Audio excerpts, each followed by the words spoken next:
Hello friends, Indian பாலிட்டிக்கில் நம்ம union executive சம்மந்தமாக சீரீஸ் ஆஃப் வீடியோஸ் பார்த்துட்ருக்காங்க. அதில் நம்ம இன்றைக்கி பார்க்க போகிறது அப்படிங்கிறது prime minister and council of minister post சம்மந்தமான டாபிக்ஸ் தான் நம்ம கவர் பண்ண போகிறோம். ஸோ வீடியோ ஃபுல்லாக பாருங்கள், கண்டிப்பாக உங்களுக்கு யூஸ்ஃபுல்லாக இருக்கும். சரிங்களா? ஃபஸ்ட்டு நான் இந்த யூனியன் எக்ஸிக்யூட்டிவ் சின்ன இன்ட்ரடக்ஷன் பண்ண கொடுத்துருக்கேன் நான். ஸோ நம்ம யூனியன் கவர்மெண்ட்டை பார்த்திங்கன்னா 3 முக்கியமான ஆர்கனைசேஷன் இருக்குங்க. ஒன்று பார்த்திங்க அப்படின்னா நமக்கு நிர்வாகம் எக்ஸிக்யூட்டிவ் அப்படிங்கிறது, 2வது சட்டமன்றம், 3வது பார்த்திங்கன்னா ஜுடிஷியரி.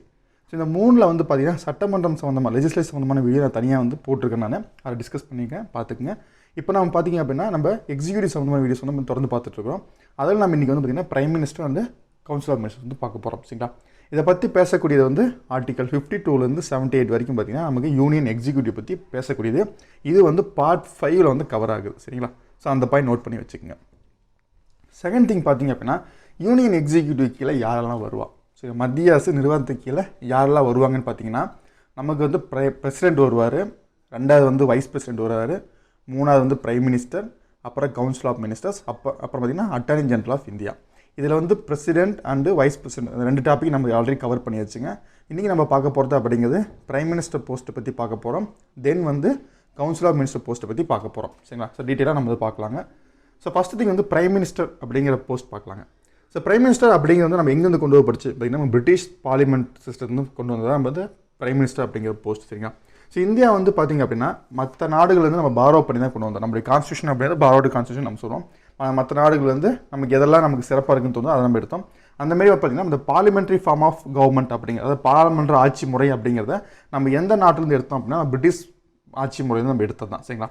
அதன்படி பார்த்திங்க அப்படின்னா ஸோ இந்தியாவுடைய ஹெட் ஆஃப் த கவர்மெண்ட்டை யார் இருப்பார்னா பிரைம் மினிஸ்டர் இருப்பார். அதே ஹெட் ஆஃப் த ஸ்டேட்டை யார் இருப்பார்னா பிரசிடென்ட் இருப்பார். சரிங்களா? அதான் ரொம்ப முக்கியமான ஒரு பாயிண்ட் அப்படிங்கிறது.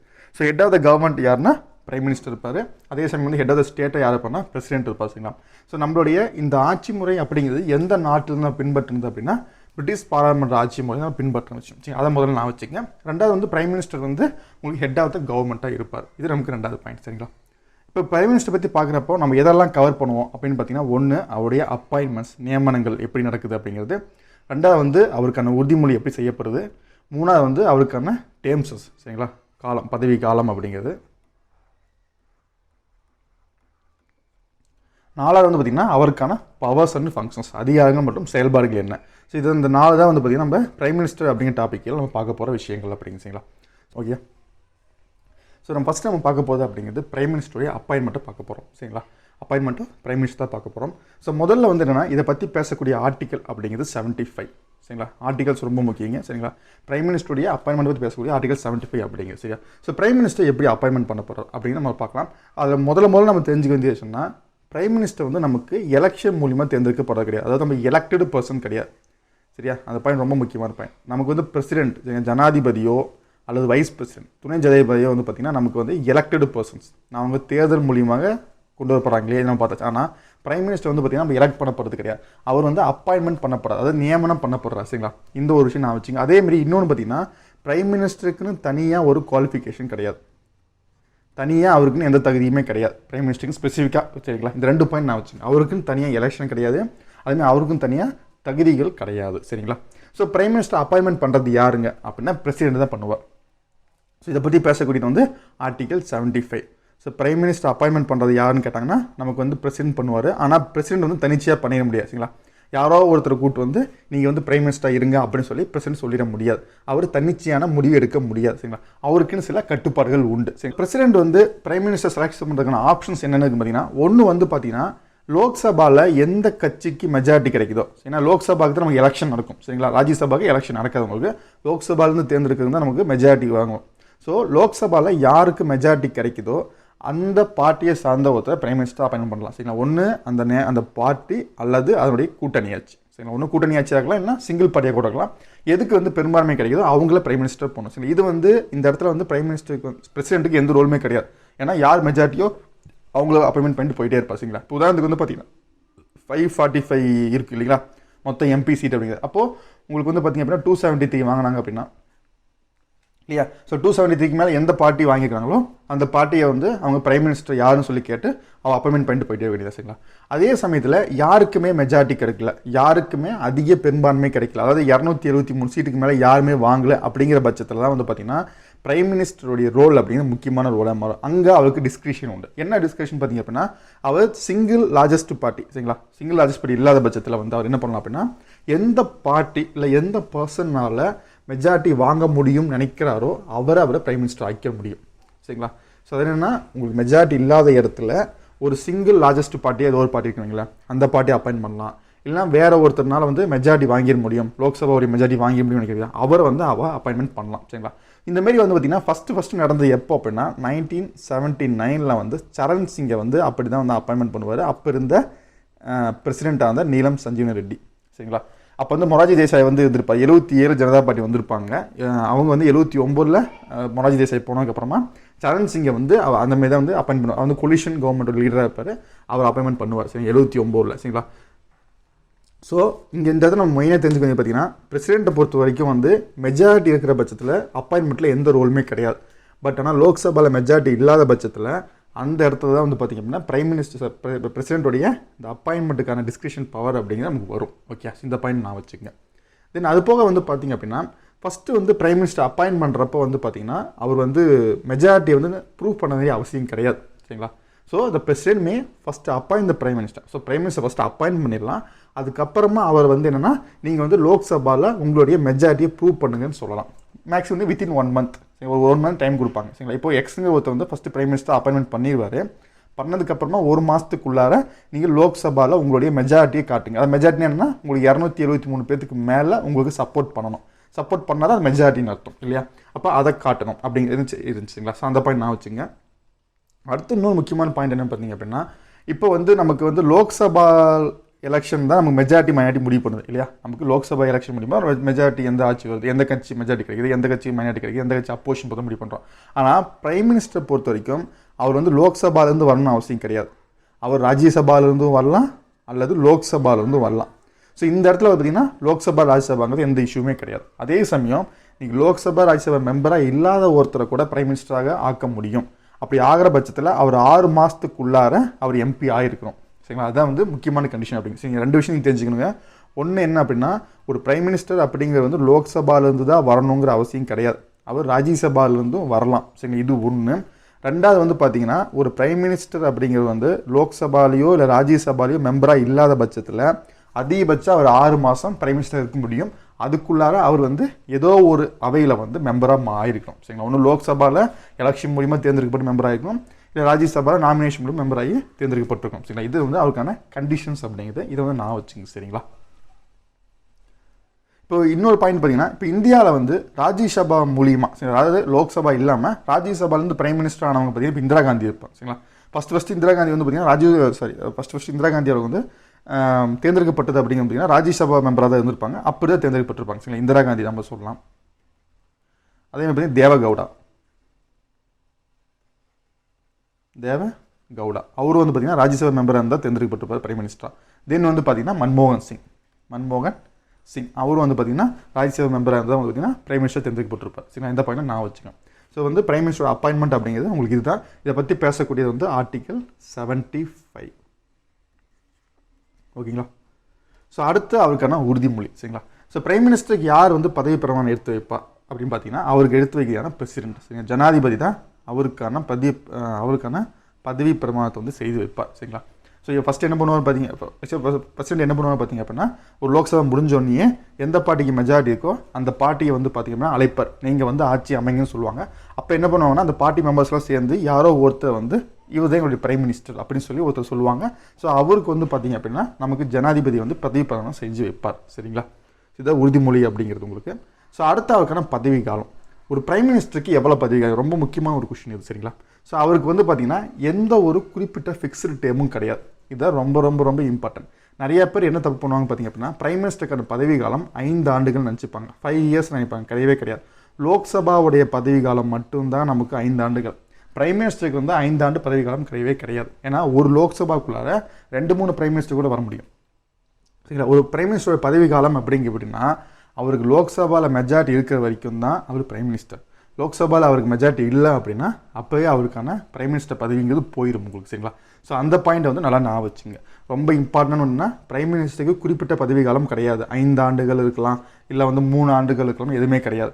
அவர் வந்து லோக்சபாவுடைய மெஜாரிட்டி என்ஜாய் பண்ணுற வரைக்கும் அவரால் பிரைம் மினிஸ்டர் இருக்க முடியும். ஒன்ஸ் அது போயாச்சு அப்படின்னா அவர் வந்து பிரைம் மினிஸ்டர் இருக்க முடியும். இப்போ எக்ஸாம்பிள் சொல்கிறேன் உங்களுக்கு. இப்போ 3 கட்சி சேர்ந்து ஆட்சி பண்ணுறாங்க, சரிங்களா? எக்ஸுன்னு ஒரு கட்சி இருக்குது, ப்ளஸ் ஒய்ன்னு ஒரு கட்சி இருக்குது, இஜெட்னு ஒரு கட்சி இருக்குது, சரிங்களா? இவங்க ஆளாருக்கு 100 சீட் இருக்குது வச்சுக்கலாம். இவங்ககிட்ட ஒரு 100 சீட் இருக்குது, இவர்கிட்ட ஒரு 100 சீட் இருக்குது, இவர்கிட்ட ஒரு 100 சீட் இருக்குது, மொத்தம் 300 சீட் இருக்குது. அப்போ மெஜாரிட்டி இருக்கு இல்லையா? அப்போ ஏங்கிற ஒருத்தரை இவங்க என்ன பண்ணுறாங்கன்னா பிரைம் மினிஸ்டரை அப்பாயின்ட் பண்ணிடுறாங்க, சரிங்களா? இப்போ என்ன பண்ணுறாங்கன்னா, இப்போ இஜெட்னு ஒரு கட்சி இருக்கு இல்லையா? இப்போ இந்த கட்சி என்ன பண்ணுறாங்க, நான் வாபஸ் வாங்கிக்கிறாங்க. நாங்கள் வந்து கூட்டணி இல்லை, நாங்கள் வெளியே போகிறோம், வாபஸ் வாங்கிட்டாங்க அப்படின்னா ஆட்டோமேட்டிக்காக நாங்கள் இங்கே 200 பேர் தான் இருப்பாங்க. அப்போ இது மைனாரிட்டி ஆயிரும், ஆட்டோமேட்டிக்காக இவருடைய பதவி போயிடும், சரிங்களா? இவருக்கு பதவி போயிடும். அதுக்கப்புறம் எந்த கட்சி மெஜாரிட்டி கிடைக்குதோ அந்த கட்சியோடைய ஒரு மெம்பர் வந்து பிரைம் மினிஸ்டர் ஆயிடுவார், சரியா?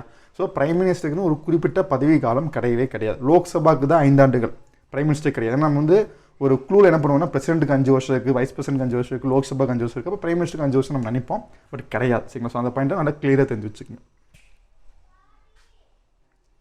ஸோ அடுத்து நம்ம பார்க்க போது பார்த்திங்க அப்படின்னா powers and functions of prime minister. Prime மினிஸ்டருக்கான பவர் அண்ட் ஃபங்க்ஷன் என்னென்னு பார்க்க போகிறோம். அதில் ஃபஸ்ட்டு நம்ம பார்க்க போகுது பிரைம் மினிஸ்டருடைய ரோல் என்ன, கவுன்சில் ஆஃப் மினிஸ்டர் அமைச்சர் குழு சம்மந்தமாக பிரைம் மினிஸ்டருக்கான ரோல் என்ன அப்படின்னு ஃபஸ்ட் நம்ம பார்க்க போகிறோம், சரிங்களா? ஸோ முதல் விஷயம் என்னென்னு பார்த்திங்க அப்படின்னா, எல்லா கவுன்சில் ஆஃப் மினிஸ்டர்ஸையும் அப்பாயின்மெண்ட் பண்ணுறது யாருன்னா பிரசிடென்ட், சரிங்களா? அவர் வந்து அப்பாயின்மெண்ட் பண்ணுறது பிரசிடென்ட். ஆனால் அவர் அப்பாயின்மெண்ட் பண்ணலாம் அப்படிங்கிற ரெக்கமெண்டேஷன் யார் கொடுப்பானா, பிரைம் மினிஸ்டர் தான் கொடுப்பார். ஸோ பிரைம் மினிஸ்டருடைய ரெக்கமெண்டேஷன் இருந்தால் மட்டும்தான் ஒருத்தர் அமைச்சராக முடியும். பிரைம் மினிஸ்டருடைய வில்லிங் இருந்தால் மட்டும்தான் ஒருத்தர் அமைச்சராகவே முடியும், சரிங்களா? ஃபஸ்ட்டு திங் தான். ரெண்டாவது வந்து பார்த்திங்கன்னா, ஒவ்வொரு அமைச்சருக்கும் ஒரு போர்ட்ஃபோலியோ இருக்கும். இப்போ ஒருத்தர் வந்து மினிஸ்டர் ஆஃப் டிஃபென்ஸ் இருப்பார், ஒருத்தர் மினிஸ்டர் ஆஃப் ஃபைனான்ஸ் இருப்பார், சரிங்களா? இதை வந்து ரீசஃபில் பண்ணுறதுக்கோ இல்லை வந்து மாற்றி அலோகேட் பண்ணுறதுக்கோ இல்லை அமைச்சருக்கு ட்ரான்ஸ்ஃபர் பண்ணுறதுக்கு இது எல்லாத்துக்குமே பிரதமருக்கு அதிகாரம் உண்டு, சரிங்களா? Allocate and reshuffle various portfolio among the ministers, சரிங்களா? இது ரெண்டாவது விஷயம் அவருக்கு. மூணாவது வந்து பார்த்திங்க அப்படின்னா, he can ask a minister to resign. அவர் என்ன பண்ணலாம், ஒன்று மினிஸ்டர் ரிசைன் பண்ணுறதுக்கு கேட்கலாம். இப்போ ஏதோ ஒரு மினிஸ்டர் வந்து பிரைம் மினிஸ்டருடைய ஒப்புதல், அதாவது அவருக்கு ஏற்றமே நடந்துக்கல அப்படின்னா ஒன்று அவர் வந்து ரிசைன் பண்ண சொல்லலாம், அல்லது பிரசிடென்ட் கிட்ட அட்வைஸ் பண்ணலாம், நீங்கள் அவர் டிஸ்மிஸ் பண்ணுங்கள் அப்படின்னு சொல்லி. அப்படி அட்வைஸ் பண்ணால் அந்த அட்வைஸை பிரசிடென்ட் எடுத்து ஆகணும். ஸோ ஒரு அப்பாயின்மெண்ட்லேயும் வந்து கவுன்சில் ஆஃப் மினிஸ்டர்ஸ் அப்பாயின்மெண்ட்லேயும் பிரைம் மினிஸ்டர் ரோல் தான் முக்கியமான ரோல் ஆகுது. அவங்க ரிமூவ் பண்ணணும், டிஸ்மிஸ் பண்ணணும், அதுலேயும் முக்கியமான ரோல் வந்து பிரைம் மினிஸ்டருக்கு இருக்குது. ஸோ கவுன்சில் ஆஃப் மினிஸ்டர்ஸ் வந்து முழுக்க பிரைம் மினிஸ்டருடைய கண்ட்ரோலில் இருப்பாங்க, சரிங்களா? தென் வந்து பார்த்திங்க அப்படின்னா, இந்த கவுன்சில் ஆஃப் மினிஸ்டர்ஸுடைய மீட்டிங் இருக்குது இல்லைங்களா? இந்த மீட்டிங்கை யார் வந்து முன்னிறுத்துவா அப்படின்னா இவர் தான் வந்து ப்ரொசீட் பண்ணுவார். கவுன்சில் ஆஃப் மினிஸ்டர்ஸ்க்கு வந்து ஹெட்டே வந்து யாருன்னா பிரைம் மினிஸ்டர் தான்.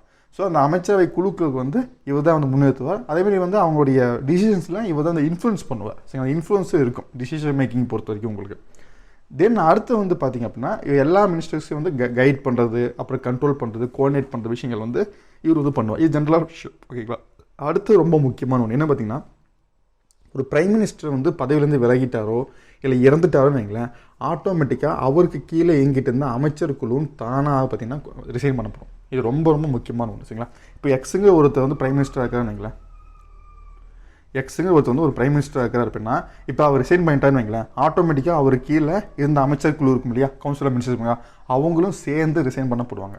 இல்லை அவர் இறந்துட்டார், ஒரு பிரைம் மினிஸ்டர் இருக்கிறார், அவர் இறந்துட்டாருன்னா அவர் கீழே இருக்கிற கவுன்சில் மினிஸ்டர் தானாக இருக்கும். அதே சமயத்தில் கவுன்சில் ஆஃப் மினிஸ்டர்ஸ் வந்து இறந்தாலோ ரிசைன் பண்ணாலோ அந்த இடத்துல பிரைம் மினிஸ்டருக்கு ஒன்றும் ஆகாது, அந்த வைஸ் வெர்சா வந்து நடக்காது, சரிங்களா? ஸோ அந்த பாயிண்ட் நான் வச்சு முக்கியமான ஒன்று கவுன்சில் ஆஃப் மினிஸ்டர்ஸுக்கும் பிரைம் மினிஸ்டருக்கு ரிலேஷன்ஷிப் பொறுத்தவரைக்கும். ஸோ ஆல்மோஸ்ட் வந்து பார்த்திங்கன்னா கவுன்சில் ஆஃப் மினிஸ்டர்ஸுடைய முழு கண்ட்ரோல் யார்கிட்ட இருக்கும் அப்படின்னா பிரைம் மினிஸ்டர் கிட்ட தான் இருக்கும், ஓகே? ஸோ அந்த பாயிண்ட் தான் நமக்கு முக்கியமான பாயிண்ட், இந்த relationship related to council of ministers அப்படின்னு சொல்லலாம். அடுத்து வந்து பார்த்திங்கன்னா ரிலேஷன் டு பிரசிடென்ட், இவருக்கும் பிரசிடென்ட்டுக்குமான ரிலேஷன்ஷிப் அப்படிங்கிறத பார்க்க போகிறோம். ஸோ முதல் விஷயம் என்னென்னா, is a channel of communication, சரிங்களா? அதாவது கவுன்சில் ஆஃப் மினிஸ்டர்ஸுக்கும் பிரசிடென்ட்டுக்குமான ஒரு சேனலாக வந்து இவர் இருப்பார், சரிங்களா? கம்யூனிகேட்டிங் சேனலாக வந்து யார் இருப்பான்னு பார்த்தீங்கன்னா நமக்கு பிரசிடென்ட் இருப்பார், சரிங்களா? அதேமாரி அதாவது என்னெல்லாம் கம்யூனிகேட் பண்ணுவார் அப்படின்னு பார்த்தீங்கன்னா, ஒன்று கவுன்சில் ஆஃப் மினிஸ்டர்ஸ் இருக்கக்கூடிய எல்லா டிசிஷனும், இப்போ அவங்களுக்கான மீட்டிங் நடக்கும் இல்லையா, கவுன்சில் ஆஃப் மினிஸ்டர் மீட்டிங் இல்லையா, ஸோ அங்கே இருக்கக்கூடிய எல்லா டிசிஷன்ஸையும் வந்து பார்த்திங்க அப்படின்னா பிரசிடென்ட்டுக்கு கம்யூனிகேட் பண்ணுற வேலையை அவர் பண்ணுவார். அதே சமயம் வந்து பார்த்திங்க அப்படின்னா பிரசிடென்ட் வந்து ஏதாவது இன்ஃபர்மேஷன் கேட்குறாரு, அட்மினிஸ்ட்ரேஷன் சம்மந்தமாகவோ இல்லை லெஜிஸ்லேஷன் சம்மந்தமாகவோ வந்து பார்த்திங்கன்னா இன்ஃபர்மேஷன் கேட்டார் அப்படின்னா அந்த எல்லா இன்ஃபர்மேஷனையும் வந்து கொடுக்கக்கூடிய இடத்துல வந்து யார் அப்படின்னா பிரைம் மினிஸ்டர் இருக்கிறார், சரி? ஸோ பிரைம் மினிஸ்டர் வந்து பார்த்திங்கன்னா ஒரு கம்யூனிகேஷன் சேனலாக இருக்கிறாரு, பிரசிடென்ட்டுக்கும் கவுன்சில் ஆஃப் மினிஸ்டருக்கு இடையில இருக்கிறார், சரியா? ஒரு பக்கம் என்ன பண்ணுறாரு, கவுன்சில் ஆஃப் மினிஸ்டர்ஸ் மீட்டிங்கில் நடக்கிற எல்லா டிசிஷன்ஸையும் பிரசிடென்ட்டுக்கு சொல்கிறாரு, அதே சமயம் பிரசிடென்ட் வந்து ஏதாவது இன்ஃபர்மேஷன் கேட்டால் அதையும் வந்து இவர் கொடுப்பார். ஸோ ரெண்டு வேலையை அவர் செய்வார், சரிங்களா? ஸோ இந்த வந்து ரிலேஷன் டு பிரசிடென்ட் அப்படிங்க. ஸோ இந்த பாயிண்ட் ரொம்ப முக்கியமான நான் வச்சுங்க. இதை பற்றி பேசக்கூடிய ஆர்டிகல் 78 வரும், சரிங்களா. ஆர்டிகல் 78 வந்து இதை பற்றி பேசுமா இருக்கும். ஓகே. ஸோ அடுத்து வந்து பார்த்திங்கன்னா அது போக வந்து நமக்கு வந்து பிரசிடென்ட் வந்து நிறைய அப்பாயின்மெண்ட்ஸ் பண்ணுவார். நம்ம ஏற்கனவே பிரசிடென்ட் எக்ஸிக்யூட்டிவ் பவர்ஸ் பற்றி படிக்கிறப்ப நம்ம சொல்லியிருப்போம். நிறையா அப்பாயின்மெண்ட்ஸ் வந்து பிரசிடென்ட் பண்ணுறாங்க இல்லையா. இந்த அப்பாயின்மெண்ட்ஸ் எல்லாமே வந்து கிட்டத்தட்ட வந்து பார்த்திங்கன்னா பிரைம் மினிஸ்டருடைய அட்வைஸ் கீழே தான் வரும். சரிங்களா. என்னென்ன அப்பாயின்மெண்ட்ஸ்னு பார்த்தீங்கன்னா, ஒன்று அட்டார்னி ஜெனரல் ஆஃப் இந்தியா, ரெண்டாவது CAG compounder and auditor general of India, அடுத்து பார்த்திங்கன்னா chairman and member of UPSC ஒரு அப்பாயின்மெண்ட்டு, அப்புறம் பார்த்திங்கன்னா எலெக்ஷன் கமிஷனர்ஸ், தென் வந்து பார்த்திங்கன்னா ஃபைனான்ஸ் கமிஷன். சரிங்களா. ஸோ இது எல்லா அப்பாயின்மெண்ட்லேயுமே வந்து யாருடைய இன்ஃப்ளூயன்ஸ் இருக்கும் அப்படின்னா நமக்கு பிரைம் மினிஸ்டருடைய இன்ஃப்ளூயன்ஸ் இருக்கும். ஸோ இது ரொம்ப முக்கியமான ஒரு பாயிண்ட்டு. ஏன்னா பிரைம் மினிஸ்டருடைய அட்வைசஸ் வந்து பிரசிடென்ட் வந்து எடுத்துக்க வேணும். சரிங்களா. ஏன்னா அதுவுமே வந்து ஆர்டிகல் சொல்லும். ஆர்டிகல் 74 வந்து அதை சொல்லும். அப்படின்னு சொல்கிறது உங்களுக்கு ஆர்டிகல் 74 வந்து அதை சொல்லும். சரிங்களா. பிரைம் மினிஸ்டரோ இல்லை கவுன்சில் ஆஃப் மினிஸ்டர்ஸோ கொடுக்கக்கூடிய எய்ட் அண்ட் அட்வைசஸ் வந்து பிரசிடென்ட் கேட்கணும் அப்படிங்கிறது ஆர்டிகல் 74 சொல்லும். சரிங்களா. ஸோ அதன்படி பார்த்திங்கன்னா அந்த அப்பாயின்மெண்ட் எல்லாத்தையுமே வந்து நமக்கு பிரைம் மினிஸ்டருடைய இன்ஃப்ளூயன்ஸ் இருக்கும். ஸோ அடுத்து வந்து பார்த்திங்கன்னா இன் ரிலேஷன் டு பார்லிமெண்ட். சரிங்களா. பார்லிமெண்ட்டுக்கும் பிரசிடென்ட்டுக்கும் பிரைம் மினிஸ்டருக்குமான ரிலேஷன்ஷிப் அப்படிங்கிறது ஒன்று வந்து பார்த்திங்க அப்படின்னா பிரைம் மினிஸ்டர் தான் வந்து லோயர் ஹவுஸ் அப்படிங்கிற நம்ம லோக்சபாவுடைய லீடராக யார் இருப்பான்னா பிரைம் மினிஸ்டர் தான் இருப்பார். ரொம்ப ரொம்ப முக்கியமான ஒரு பாயிண்ட். சரிங்களா. லீடர் ஆஃப் த லோக்சபா வந்து யாருன்னா பிரைம் மினிஸ்டர் நமக்கு. ஸோ அதேமாரி வந்து பார்த்திங்கன்னா இப்போ பாராளுமன்ற கூட்டம் வந்து நடத்தணும் அப்படின்னா அதுக்கான சம்மனை வந்து யார் அனுப்பணும்னா பிரசிடென்ட் அனுப்பணும். சரிங்களா. பிரசிடென்ட் வந்து சம்மன் அனுப்பிச்சா தான் பாராளுமன்றத்துடைய கூட்டத்தொடர் வந்து உங்களுக்கு ஆரம்பிப்பாங்க. அப்படி அவர் சம்மன் அனுப்பணும் அப்படின்னா அதுக்கான அட்வைஸ் யார் கொடுக்கணும் அப்படின்னா நமக்கு பிரைம் மினிஸ்டர் கொடுக்கணும். ஸோ பிரைம் மினிஸ்டர் முடிவு பண்ணால் தான் நமக்கு பாராளுமன்றம் எப்போ நடக்கும் அப்படிங்கிறது முடிவு செய்யப்படும். சரிங்களா. பிரசிடென்ட் தான் சம்மன் அனுப்புவார். சரி, சம்மன் அனுப்புவது பிரசிடென்ட். ஆனால் அவருக்கான அட்வைஸை கொடுக்காருன்னா நமக்கு பிரைம் மினிஸ்டர் இருப்பார். சரிங்களா. அதேமாதிரி வந்து லோக்சபாவில் வந்து கலைக்கலாம் அப்படின்னு சொல்லி எந்த நேரத்தில் வேணாலும் இவர் பிரசிடென்ட்டுக்கு பரிந்துரை செய்யலாம். சரிங்களா. It can recommend the dissolution of Lok Sabha to president at any time. அடுத்து வந்து பார்த்திங்கன்னா கவர்மெண்ட் பாலிசிஸ். சரி, கவர்மெண்ட்டுடைய பாலிசிஸ் என்னென்ன அப்படிங்கிறது வந்து ஃப்ளோரில் வந்து இவர் அனௌன்ஸ் பண்ணுவார். சரியா. இது வந்து ஜென்ரலான ஒரு விஷயம் உங்களுக்கு. இதெல்லாமே வந்து பார்த்திங்க அப்படின்னா இவருக்கான பாராளுமன்றத்துக்கான ரிலேஷன்ஷிப் அப்படிங்கிறது. சரியா. ஸோ அதர் பவர்ஸ் என்னென்னு பார்த்திங்க அப்படின்னா சில இதில் பதவியில் சேர்மனாக இருப்பார். ஒன்று வந்து நித்தி ஆயோக், ரொம்ப ரொம்ப இம்பார்ட்டன்ட். அடிக்கடி கொஸ்டின் கேட்கக்கூடிய உங்களுக்கு. இதுக்கு முன்னாடி பிளானிங் கமிஷன் இருந்துச்சு. பிளானிங் கமிஷன் எடுத்துகிட்டு அதுக்கு பதிலாக உங்களுக்கு வந்து நித்தி ஆயோக் கொண்டு வந்தாங்க. இதோடைய சேர்மனாக யார் இருப்பார்னா நமக்கு வந்து பிரைம் மினிஸ்டர் இருப்பார். அதுக்கப்புறம் பார்த்திங்கன்னா நேஷனல் இன்டகிரேஷன் கவுன்சில், இதுக்கான சேர்மனாக இருப்பார்.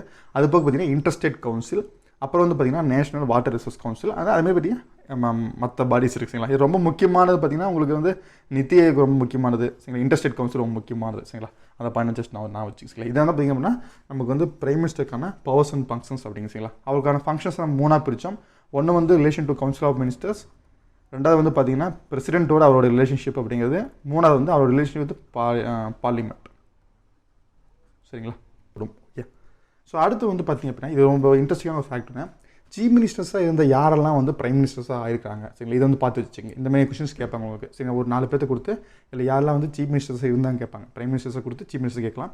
ஸோ பார்த்து வச்சுங்க. மொத்தம் 6 பேர் இருக்கிறாங்க. ஒன்று வந்து பார்த்திங்கன்னா மொரார்ஜி தேசாய்.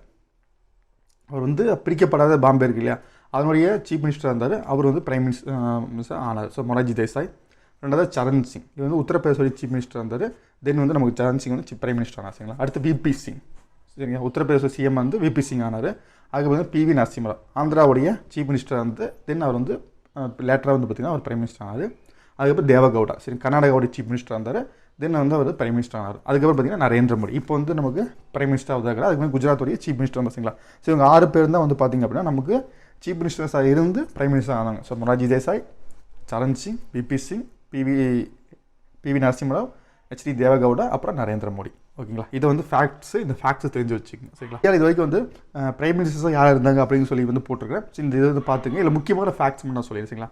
ஸோ இந்தியாவுடைய லாங்கஸ்ட் சர்விங் பிரைம் மினிஸ்டர் யாருன்னு பார்த்தீங்கன்னா நமக்கு ஜவஹர்லால் நேரு. சரிங்களா.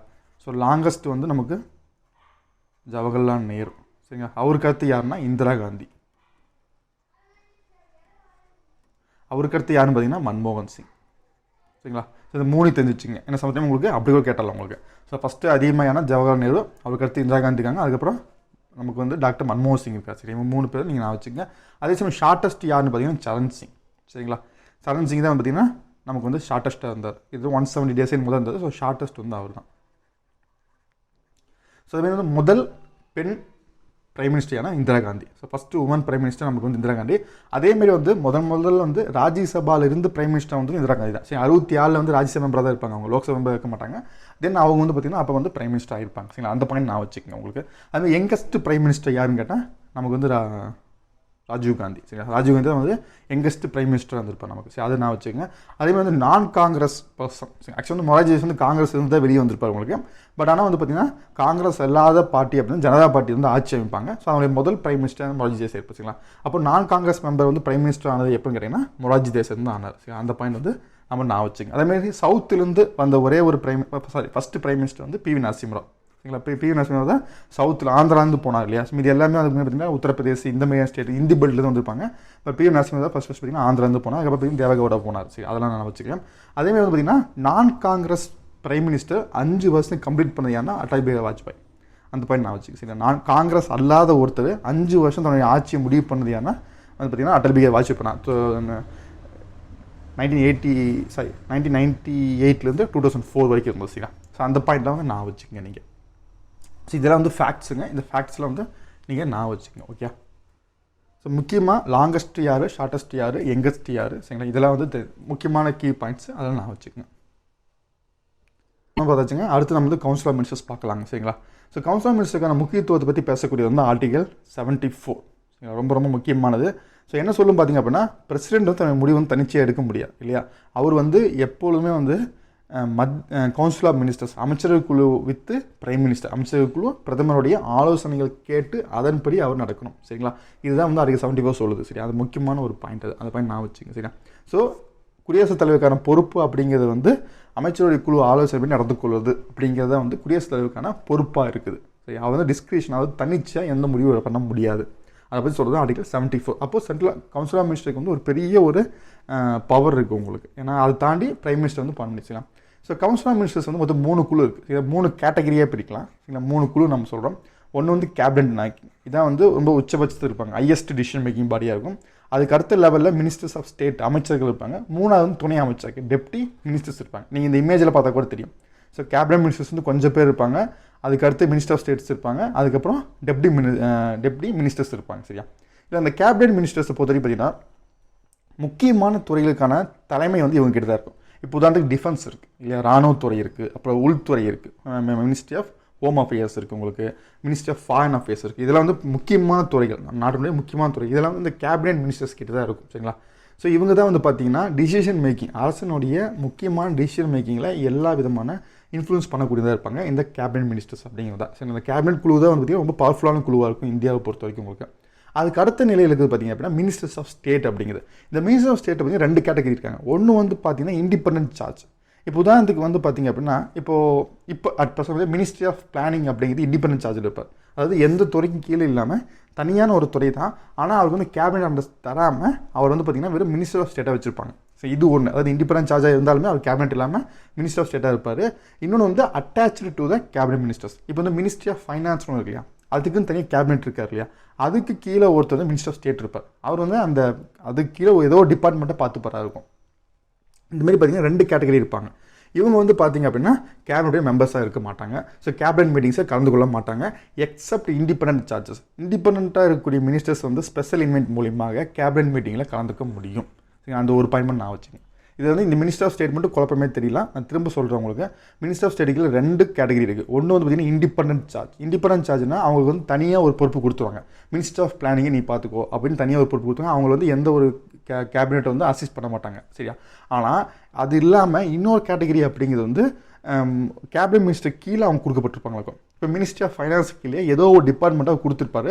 அவர் வந்து பார்த்திங்க அப்படின்னா கேபினட் மினிஸ்டருடைய கைடன்ஸ் கீழே தான் அவர் இருப்பார். சரிங்களா, இது வந்து 2வது கேட்டகரி. மொத்தம் 2 கேட்டகரி மினிஸ்டர் ஆஃப் ஸ்டேட்டுக்குள்ளேயே வரும் உங்களுக்கு. அதுக்கடுத்து பார்த்திங்க அப்படின்னா டெப்டி மினிஸ்டர்ஸ். டெப்டி மினிஸ்டர்ஸ் வந்து பார்த்திங்கன்னா அவங்களுக்கு தனியாக எந்த சார்ஜஸ் கொடுக்க மாட்டாங்க. அவங்க முழுக்க வந்து பார்த்திங்கன்னா கேபினட் கீழே தான் இருப்பாங்க. இவங்களும் கேபினட்டும் மெம்பராக இருக்க மாட்டாங்க. சரிங்களா, இந்தமாதிரி 3 விதமாக வந்து பார்த்திங்க அப்படின்னா இந்த குழுவை பிரிச்சிருப்பாங்க. ஓகே, ஸோ இதுக்கான டிஃப்ரென்சஸ் என்ன அதையும் நான் போட்டிருக்கேன். நான் பெரும்பாலும் வந்து கவுன்சில் ஆஃப் மினிஸ்டர்ஸ் வந்து பார்த்திங்கன்னா 60 70 பேர் இருப்பாங்க. இது வந்து வைடர் பாடியாக இருக்கும். சரியா, பட் ஆனால் வந்து கேபினெட் வந்து மினிமம் 50 to 20 மினிஸ்டர்ஸ் தான் இருப்பாங்க. சரிங்களா, இதில் வந்து பார்த்திங்க அப்படின்னா 3 கேட்டகரி சேருவாங்க. நமக்கு கேபினட் மினிஸ்டர்ஸ் வருவாங்க, ஸ்டேட் ஆஃப் மினிஸ்டர்ஸ் சேருவாங்க, அதேமாதிரி டெப்டி மினிஸ்டர் சேருவாங்க. இதில் வந்து வெறும் கேபினட் மினிஸ்டர்ஸ் மட்டும்தான் இருப்பாங்க. சரிங்களா, ரொம்ப முக்கியமான பார்த்தீங்கன்னா இந்த பாடி மீட் பண்ண மாட்டாங்க. இட் டஸ் நாட் மீட், சரிங்களா? ஏன்னா இது வந்து டிசிஷன் மேக்கிங் பாடி கிடையாது. இது வந்து கவர்மெண்ட் பிஸ்னஸ் வந்து டிரான்சாக்ட் பண்ணக்கூடிய பாடி மட்டும்தான். பட் டிசிஷன் மேக்கிங் எடுக்கிற பாடி கேபினட் பாடி. ஸோ இந்த பாடி தான் பார்த்தீங்கன்னா அடிக்கடி மீட் பண்ணி அரசனுடைய கொள்கை முடிவுகள் எல்லாத்தையும் வந்து தீர்மானிக்கிற இடத்துல இந்த கேபினட் பவர் தான் இருக்கும், சரிங்களா? இதான் ரொம்ப முக்கியமான ஒன்று. கேபினட் தான் வந்து முக்கியமானதாக இருக்கும். அடுத்து வந்து பார்த்திங்க அப்படின்னா it's functions R determine cabinet. So cabinet தான் வந்து இதுக்கான ஃபங்க்ஷன்ஸ் வந்து முடிவு பண்ணும். கவுன்சில் ஆஃப் மினிஸ்டர்ஸ்க்கான ஃபங்க்ஷன்ஸ் முடிவு பண்ணுறது யாருன்னா கேபினட். அதே சமயம் வந்து இவங்க டேரக்ட் பண்ணுறது கேபினட் மினிஸ்டர்ஸ் தான் வந்து டேரக்ட் பண்ணுவாங்க கவுன்சில் ஆஃப் மினிஸ்டர்ஸ். அப்படியே வைஸ் வெர்சாவாக இருக்கணும் எங்களை உங்களுக்கு. இவங்க சொல்கிறத கேட்டு அவங்க நடந்துக்கணும். அதுக்கடுத்து வந்து பார்த்தீங்கன்னா கான்ஸ்டியூஷனலி இந்த பாடி வந்து ஆர்டிகல் 74, 75 வந்து இதுக்கான டீட்டெயில் கொடுக்கப்பட்டிருக்கு, சரிங்களா? பட் இந்த பாடிக்கு வந்து கேபினட் பாடியை பொறுத்த வரைக்கும் பார்த்திங்க அப்படின்னா ஒரிஜினல் கான்ஸ்டியூஷன் கிடையாது. அதுக்கப்புறமா ஆர்டிகல் 352 வந்து பார்த்திங்க அப்படின்னா ஆட் பண்ணியிருப்பாங்க. ஆர்டிகல் 352 வந்து 44th கான்ஸ்டியூஷன் அமெண்ட்மெண்ட் வந்து ஆட் பண்ணியிருப்பாங்க, சரிங்களா? பட் அப்போவே பார்த்தீங்கன்னா அதுக்கான பவர்ஸ் வந்து சொல்லியிருக்காது. இதில் வந்து அந்த கேபினட் கமிட்டி பற்றி கேபினட் மினிஸ்டர்ஸ் பற்றி சொல்லிக்க தவிர அந்த பாடியோடைய பவர்ஸை பற்றி சொல்லியிருக்காரு ஆர்டிகல் 352 அப்படிங்கிற, சரியா? ஸோ அந்த பாயிண்ட் வந்து நான் வச்சுக்கோங்க, சரியா? ஸோ இதில் வந்து பார்த்திங்க அப்படின்னா கவுன்சில் ஆஃப் மினிஸ்டர்ஸுக்கும் கேபினட்டுக்குமான டிஃபரன்சஸ் அப்படிங்கிறது. ஸோ அடுத்து வந்து பார்த்திங்கன்னா கவுன்சில் ஆஃப் மினிஸ்டர்ஸ் அப்பாயின்மெண்ட் பற்றி பார்க்க போகிறோம், சரிங்களா?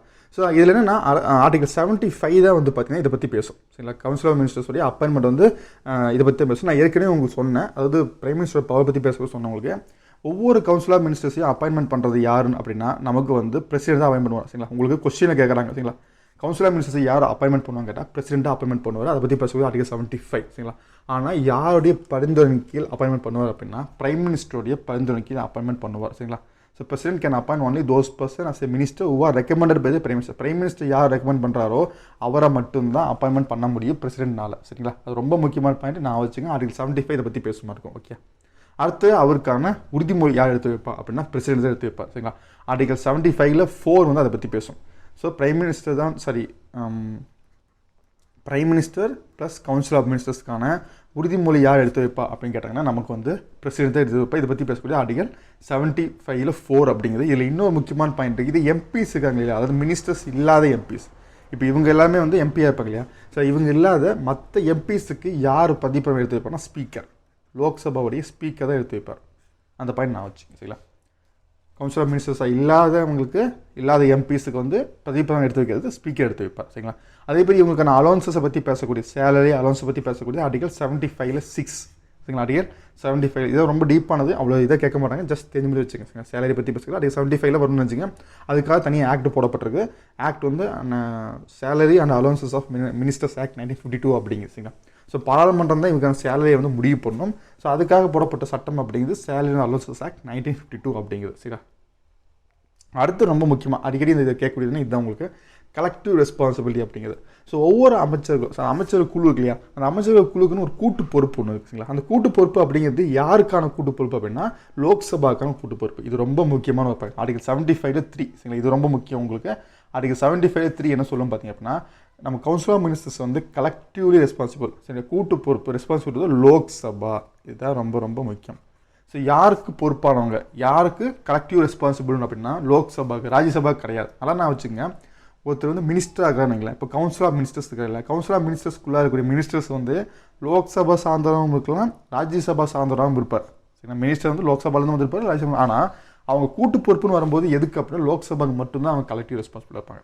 அந்த பாயிண்ட் ரொம்ப முக்கியமான பாயிண்ட் நான் வச்சுக்கேன், சரிங்களா? ஸோ கலெக்டிவ் ரெஸ்பான்சிபிள்னா என்ன அப்படின்னா ரொம்ப சிம்பிள். உங்களுக்கு எல்லா விதமான விஷயங்களுக்கும் வந்து எல்லாரும் பொறுப்பு அப்படிங்கிறது நமக்கு கலெக்டிவ் ரெஸ்பான்சிபிள் அப்படிங்கிறது இல்லையா?